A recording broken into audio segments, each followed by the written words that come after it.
या चला बोला अध्यक्ष. चल पुढे या पुढे.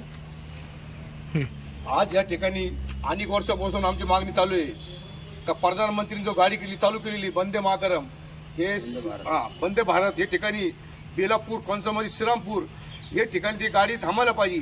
कारण हे ठिकाणी जागृत मंदिर खूप आहे. इथून 30 किलोमीटरला आमचं शनी शिंगणापूर आहे. 20 किलोमीटर आमचं देवगड आहे ठिकाणी.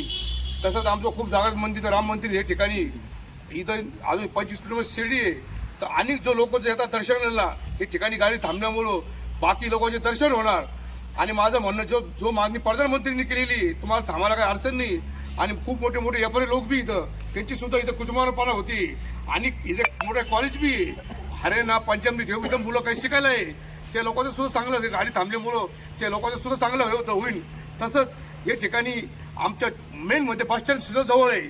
त्याच्यामुळे लोक थांबले 20-25 किलोमीटर लोक जास्ती भाडं लागणार नाही. आणि अनेक काही लोकांचे धंदे होऊ शकते.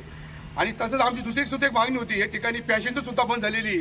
ते पॅसेंजर सुद्धा चालू व्हायला पाहिजे. कारण छोटे मोठे जे खेडेपाडे त्यांचे सुद्धा धंदे होऊ शकते. तसेच आज काही गाड्या आहे जो थांबत नाही ते सुद्धा गाड्या थांबायला पाहिजे. आणि हे ठिकाणी गाडी कधी नाही थांबली तर येणाऱ्या तारखेला आम्ही खूप मोठं आंदोलन करू. आणि आमच्यावर काही गुन्हे दाखल झाले तरी आम्ही ह्याच्यावर मागं हटणार नाही. हे म्हणून तो आम्ही शब्द संपवतो. जय हिंद, जय महाराष्ट्र, भारत माते की जय. हम सब एक है.